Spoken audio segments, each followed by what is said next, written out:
to this episode of the Reset Podcast. I'm your host, Laura Mignell.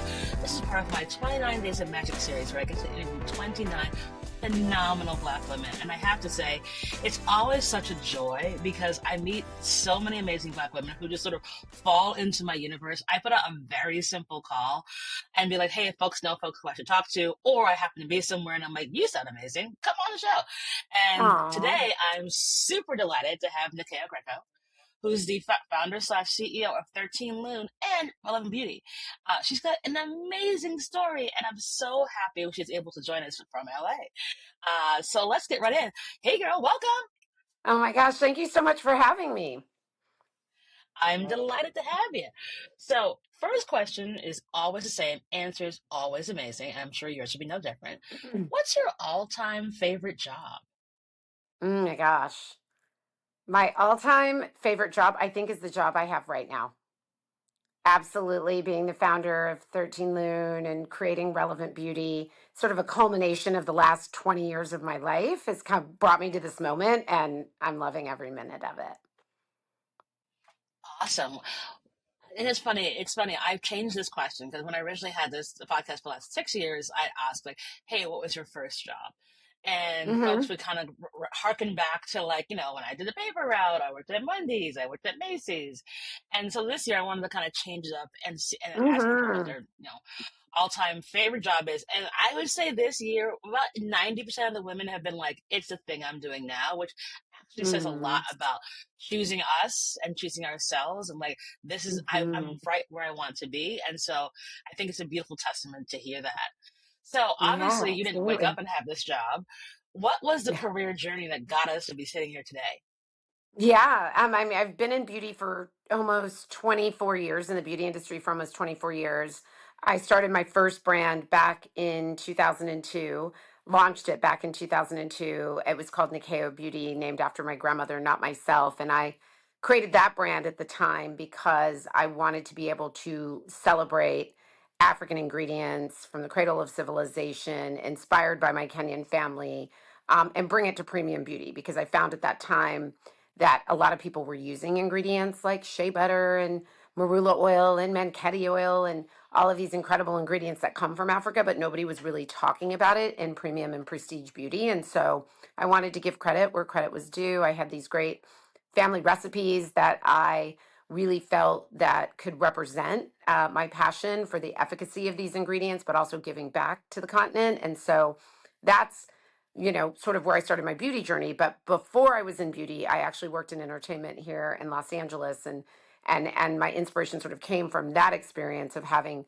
tons of beauty products come across my desk for the clients that I was working on their teams, and I would just start to notice like, this brand's using a lot of African ingredients, but there's not a lot of mention or credit given back to Africa. African ingredients work on all skin tones.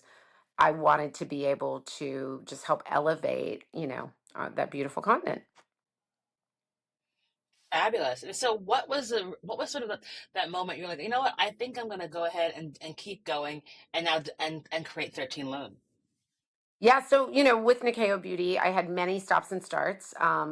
Not an unknown challenge, especially to women or women of color, people of color, that access to capital as you scale your business can be quite challenging. And so I had a lot of stops and starts, but honestly, I think I did have naivete on my side. I didn't know the stats back in 2002. I was 27 when I started out on this journey. I was only sort of taking care of myself at that time. That was before I became a wife and a mother.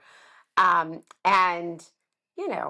I had big dreams. I live in the city of dreamers here in Los Angeles, and so for every no I got, I just kept going and was able to sort of power through, teach myself how to be an entrepreneur, learn how to raise capital, learn when to pull back on the business and not overextend myself in national retail, wait for the perfect time for the yes. And so I really, learned a lot, had a lot of fall down moments where I got the opportunity to get back up, and then ultimately exited that business, Nikao Beauty, in 2017 to Unilever.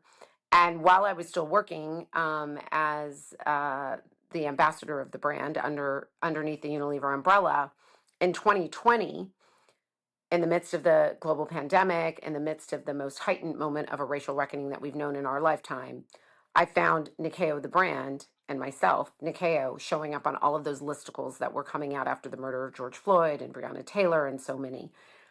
And while it was interesting to watch the brand scale exponentially at this heartbreaking time, it was built on the precipice of this heartbreaking time. So, yes, a lovely time that people were starting to focus on how to support people in the Black community, Black businesses, etc. Truth be told, it wasn't a time that I was really excited about beauty. I was in fear, like everybody else, over the pandemic, over what was happening and we were witnessing in our streets. And so I decided to sort of take that pain, turn it into purpose. It was like an aha moment of, you know what, I love being in the beauty industry, but I think I'm supposed to do more. And I started shopping those lists because we had nothing but time at home for those of us that were, healthy enough to be quarantining. I started reaching out to these brands and I was shocked about honestly how many brands on these lists that I would see top 500, top 1,000 Black owned businesses to shop and follow that I'd never heard of before because I was in premium skincare and beauty, I was often the only at shelf. And it was really lovely at that time to start to connect with Black and brown and female businesses that were being highlighted in the media. And it helped me feel better about the time, to have that connectivity and community. And my aha moment was also watching all of these brands get the opportunity to go into large national retail. And because I had lived my experience of having to have the discipline of when to say no, when to say yes, I thought, where's that platform, that e-tailer, that retailer, where these brands could go first and be nurtured and learn how to scale, learn from my mistakes. They were going to make their own mistakes, but at least under this setting, I thought they won't make the mistakes I made because I'm going to be able to share them with them. How not to grow too fast, how to take risks, and also just to be in community with one another during a painful time. And I also wanted to debunk the myth that Black and brown people only make products for ourselves. And while we hyper prioritize skincare and hair care that works for us, the only way that we are going to build generational wealth, if we so choose, have massive exits or IPOs, is if everybody is shopping our products. And so I created 13 Lune just to be that, this destination for the discovery of culturally diverse and global beauty, because I really look at it as global beauty. Most of the ingredients and rituals that we share across the entire multi-billion-dollar beauty industry are really steeped in using ingredients and rituals that come from marginalized parts of the world. So how do I create a space where I can put our stories, our ingredients, our products, our founders at the forefront and invite all into the discovery of our stories and our brands? Awesome. And so necessary because it's like, yeah, people seem to forget. America is one place. There's a big world out A there big giant with world. It's a big giant world. glorious skin tones, textures and types, and every color of the rainbow that you can even imagine. And it Mhm. being so limiting to think that it's only just America that you have to think about or Right. prioritize is just such a fail. Hmm. So obviously And a you start bad this in business like idea. 2020. Yeah. It's Yeah. just so No, bad I for say that business. It's like I it's so bad for business. Like it is a big wide world. And I'm a first generation American of Kenyan descent. So I had the privilege of growing up in a family that really hyper prioritized understanding culturally diverse stories and using it in getting the opportunity to travel to my parents were both deans, professors, to really understand the power of connectivity through understanding each other's stories. You can do that across any industry. You can do that, and beauty is one of the most perfect places, right? Most of the brands we carry at 13 Lune come from Africa, East Asia. I mean, we do a lot of Korean beauty. Brands here from LA, local brands here from the States, all over. A Beauty. I'm an A Beauty founder because not only am I an e-tail platform, I'm also founded my second beauty brand called Relevant, and it's all steeped in A Beauty. Like A Beauty to me could be as big as K Beauty because once again, going back to these ingredients that come from the cradle of civilization, using them to treat the skin, hair, etc., infusing them into cosmetics like I do with Relevant, you get the results that you want, but you also get this connectivity to ingredients that have been used for thousands of years, also steeped in state of the art science that is healthy and efficacious for all melanin levels. Like I find it interesting sometimes, like I'll talk about melanin levels and people hear the word melanin and they think I just mean more melanin. But like every single person in the world has melanin, right? As And melanin, so like, it's really duh. yeah. Yes, some of us are lucky to have more, some of us have less, but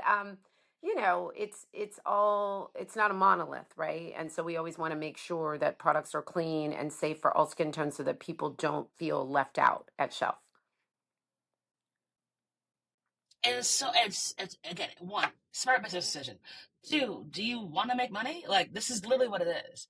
I Hmm. mean, I have way too many Korean face masks in my house because I found that like place They're to the open in best. Koreatown Yeah, like, they're the that best. has They're the best. everything Yeah. under creation. I don't even know the name. I just know I know the window and I walk in and I'm like face mask and they're like Yes, $3 yes, yes. No, and they they're the work. best. They're the best. You We just carry some great ones at but 13 Lune. Yeah. so I will now be going to 13 Luna, obviously, because I know where I support. But like that's the thing. It's like there's so much that unites us versus divides us, and I find that like beauty, especially in the last few years, has slowly begun to see that there is magic across brands that you Hmm. can use something what you would think would be for only black women and it works great on white women's curly hair. Like it is so there's so much out there, and I think Hmm. it's about time we sort of embrace that because again it's great for business.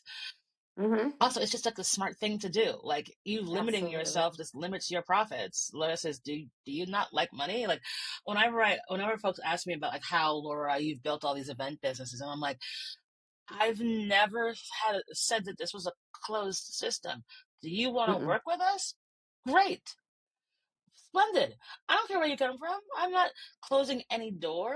Like I have Mm-mm. literally done the most boring insurance events where like you couldn't see a person of color for miles. But I've also done like the blackest stuff on the planet. It doesn't Yeah, matter. Like it doesn't matter. keep your arms open to all and opportunities because like we're all building our own unique cornucopia of worlds that we have, and they can Hmm. intersect in cool and interesting ways, and that's the way it should be. Absolutely. Absolutely.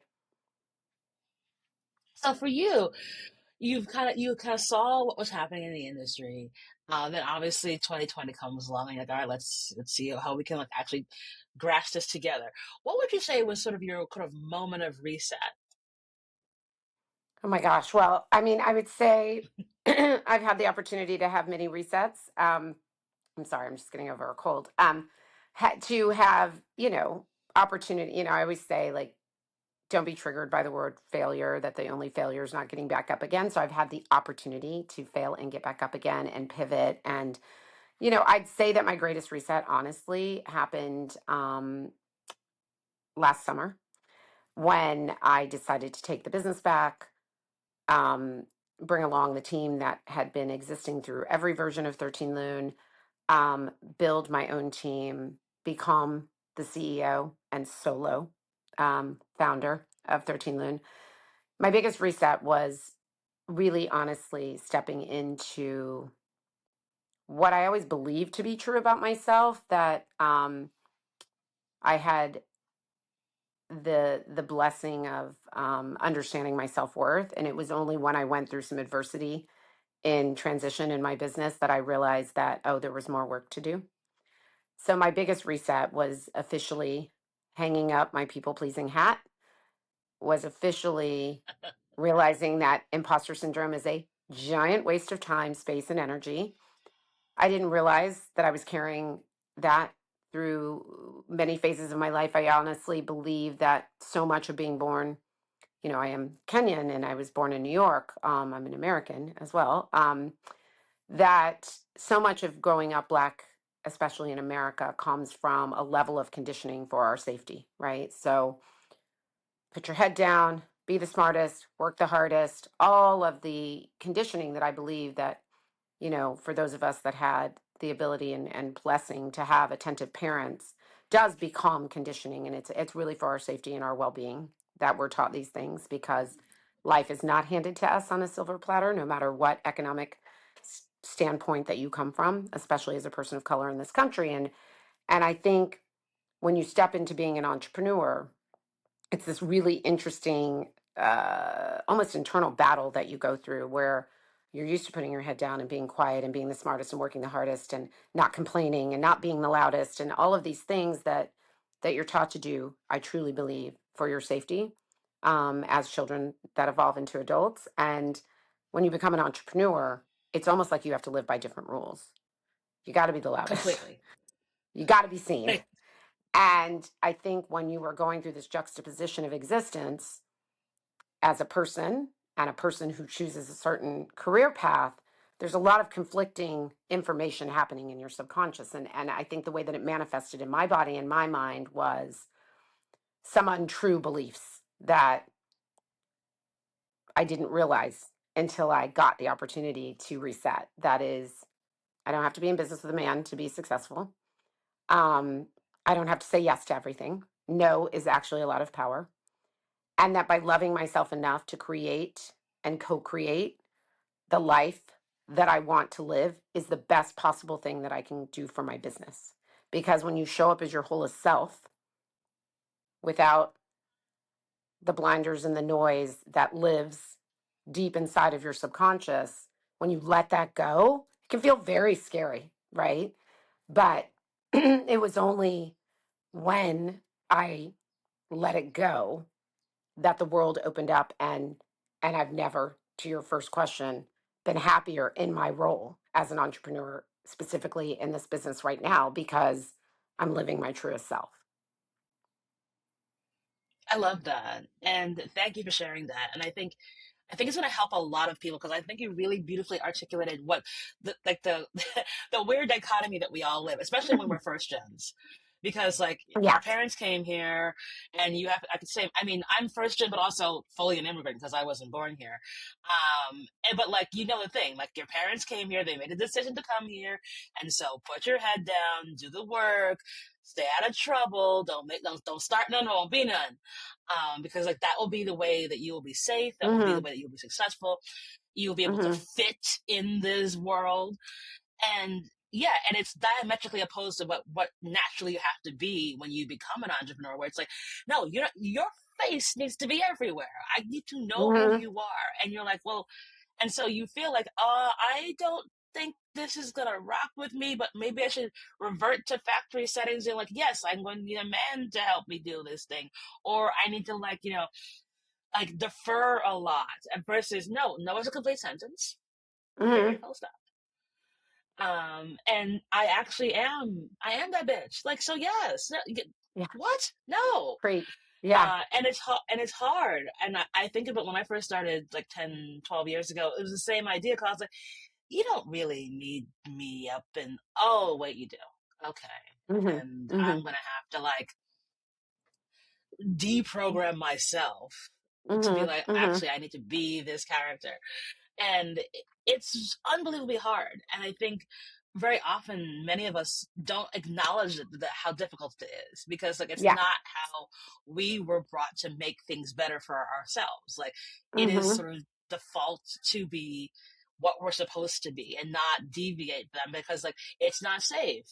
Versus other Mm-hmm. folks where it's just like, yeah, go nuts, like whatever. Yeah. And we've always been trained that that's not the universe we play in. So I think it's really lovely that you actually said that, because I think it's hard for us oftentimes to articulate like Mm-hmm. the constant internal battle that we have at that moment. And then once we get to a place of like, well, you know what? Yeah, nah, I'm going to do it this way. You know why? Right. It's the best for me. And when we make it the best for me, we just start to thrive. And like, that's Right. the best part about all of this. And that moment. Mm-hmm. Mm-hmm. Yeah, it's very, very affirming, and it's also scary. But Mm-hmm. but Mm-hmm. you get there, you're like, all right, okay, Yeah. if you say so, Yep. all Absolutely. right. And what do they say? We're supposed to do something that scares us every day. So I guess we're just, you know, we understand the assignment.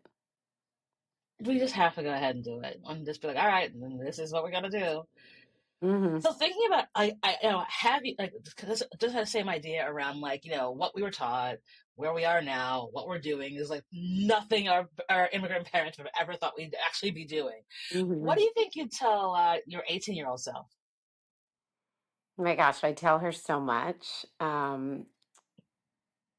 You know what I tell my 18-year-old self is that, and I've said this on a couple of podcasts because it's a revelation that also happened in my reset, which is what others think of you is none of your business.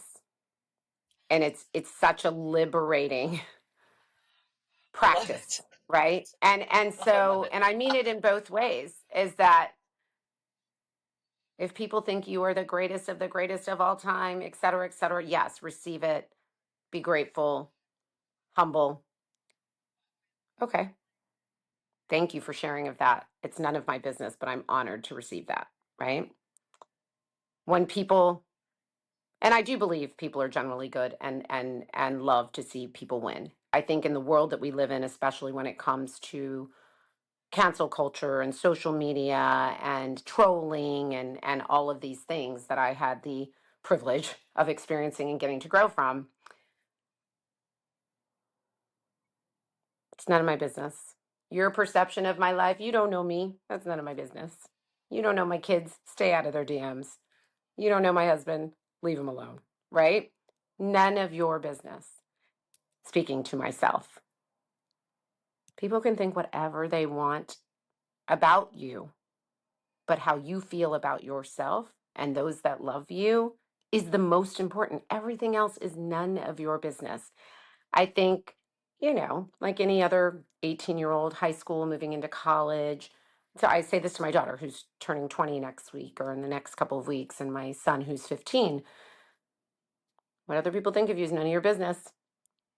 And then it gives you an armor, right? To not get taken down by the hurt and not for your ego not to explode too much from the accolades. To sit in space of gratitude and to sit in space of gratitude that sticks and stones, honey, it's none of my business. I love it. I absolutely love it. That is, I want that on a t-shirt, honestly. I honestly want that on a t-shirt because it's so true. Because it's like Mhm. like you don't want to be so gassed up that you're like your head's so big you can't walk through a doorway because you Right. just think your ego's that huge.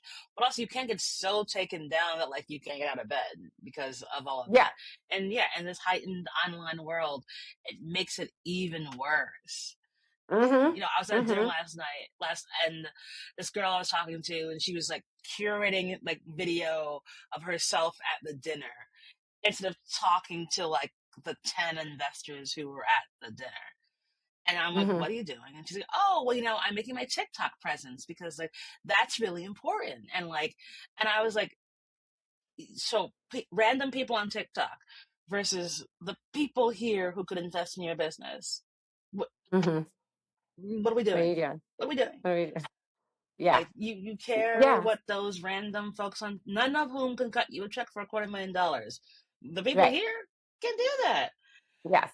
Yes. And she's like, I was like, yes, you have to have a presence online. We are fully aware. However, be Time and present. place. Yeah. Like Be present. time and place. Understand that the opportunities that you have are, every single one is a new one. So go for it. As versus like, Mm-hmm. I care what the online audience says. Mm-hmm. Don't care. Mm-hmm. None of your So do business. not care. It really isn't. It's just like, all right, Yeah. well, And God bless. that's not to discredit support, right? Because 13 Lune wouldn't be where it is today if it wasn't for the support of our community and our founders and my team, who are absolutely incredible. I'm in love with each and every one of them. But I will say that there's a protection in protecting your peace, right? And knowing when you got to turn it on because it's business and when you get to just be present, right? It's like the same rule I have for my kids when they were growing up, at home. One's still at home, but no phones at the table. This is our precious time to have dinner, maybe a couple times a week because everybody's so busy. Like you don't get these moments back, you know. Ever. So it is. it is important to sort of practice that for our own well-being, right? You don't get these moments back. So sit in peace. Don't let other people take up too much real estate in your mind, especially when it's negative. And move forward and make mistakes and fail and get back up again. And it's also a really important lesson to know who your people are, but an even bigger important lesson to know who your people are not, so that you don't waste those precious moments in life.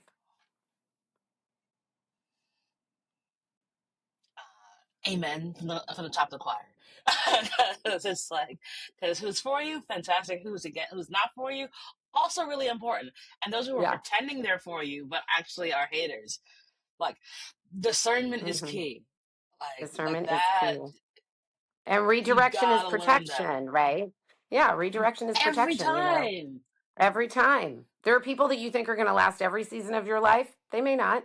There are people that are going to last one season. And what did you learn out of that relationship? Because it does take two to tango, and you do your part and they do their part. It's never anybody else's 100% fault when those seasons end. You get to look at that opportunity to see what was my 10%, what was my 20%, what was I not living to my truth in that relationship. And it's okay for relationships to have a season, and some relationships go on for too many seasons in some of our lives, right? And that's okay too, because you may have had to go through your key learnings in every season of that friendship or partnership or business relationship in order to become your fullest self. It's so true. And again, it's Mhm. okay. Like I think it's very Mhm. often folks are like, "Oh my gosh, it's so hard to like make friends as you get older." And I find it's the opposite. It's my Mhm. discernment's better. I'm gonna Yeah. be in different rooms. I'm gonna meet different Mhm. people, and also the span is different. I meet as many young people who I end up becoming friends with, as Mhm. many Mhm. older folks who each of Same. whom have different spots in my universe, and I embrace it all versus being like, well, I can only hang out with the young kids. Like, no, that's not the Mm, smartest. Like, no. like who matches your vibe? Who has like good energy? Yeah. Who is kind? And again, you begin to build. It's muscles that you have to build over time. And the only way you build is that you're going to screw that up many a time, and you're going to make Mhm. those mistakes. Mhm. And as long as you just get back up, Absolutely. like, well, oh, that was bad. Okay, well, no one died. All right, let's keep it Yes. moving. Yes. Keep going. Keep going. You just have to keep going. You might touch on this a little bit before, but I really like to go back to it, like around gratitude. You've done all this amazing work, and here you are in this moment in this beautiful season. What's one thing you're really grateful for right now? Oh my gosh. I mean, I'm grateful every morning that I get to wake up and live my life. I'm grateful for the lessons I've learned and to be a seeker of learning. I learn lessons every day, and I think I'm most grateful for my health and the health of my loved ones. Health is wealth. Without that, it's really, really hard to thrive. And so I feel very grateful for that. And I'm grateful for, going back to your earlier point, like, I'm 52, almost 53 years old. And, in some ways, my circle has gotten smaller, but my quality of my relationships has expanded to a level that I'm so grateful. I really do consider, especially my girlfriends, to be my chosen family. I'm very, very, very grateful that I am surrounded by some of the most inspiring and strong women in my life. And I'm grateful to still have my mom, and she's healthy. So much. It's hard to boil it down to what am I most grateful for. I think a life lived in hyper prioritizing gratitude is a life better lived. And so I really try to practice gratitude every day, even on those shitty days, right? Like where things are hard. Not Like I'm in the easy. middle of You're like, a oh, fundraise right now, or, undoing old patterns and undoing old business partners. Like it's hard some days. And I still find the gratitude. Um, I laugh every day. Laughter is the best medicine. Even on the days you don't feel like laughing, there's going to be something that's same. going to make you laugh. And I try to be a light Always. in somebody else's day. I think that's another extension of gratitude is How do you better serve the collective? How do you look people in the eyes? How do you smile when you're on a hike? How do you help out someone that needs help? I think is also an extension of living in gratitude, because you're grateful for what you have when you extend yourselves to others. And so that's what I practice. That's what fills my cup. And yeah, so it's not one thing. It's a plethora of things, and that makes me really grateful too. Awesome. I love that. And then, so last good question, because I could keep on chatting with you. Mm. Do you have a give and or an ask of the audience? Oh my gosh, a give or ask. Okay, so my give, I'm a huge Dr. Maya Angelou fan. And so let me think of what I'm going to intuit what quote of hers comes to mind based on our conversation. It would be, when people show you who they are, believe them. That's what just came through. And then my ask would be, come discover 13 Lune. You know, you can find us at 13lune.com. We have a gorgeous flagship store here in Los Angeles on Larchmont Boulevard. Come celebrate our gorgeous global, culturally diverse, incredible brands and founders, and relevant beauty. My brand, my baby, and just be kind. I love it. Oh, dear, you've been so wonderful. Oh my gosh. I knew Thank when we met, I was like, you. can I have you on the show? You're No, fabulous. I'm so And happy. also, That just was a, a kismet moment, just meeting you on my I way to the know, elevator and getting this just invitation. like So that. thank you. Thank Oh, my you. absolute pleasure. We'll put all the details in the show notes for folks to follow a 13 Loon. Also, take that good quote to heart from Maya Angelou. And keep supporting fantastic Black women businesses, because that's a big part of why 29 Days of Magic exists. It's for more folks to see you and hear you and share your stories. So thank you so much for being part of the Thank you so podcast. much for having me. I love this. I love this 29 days of magic. I'm going to carry that magic into the rest of my day. So thank you so much. Awesome. Wonderful. Thank you so much. And that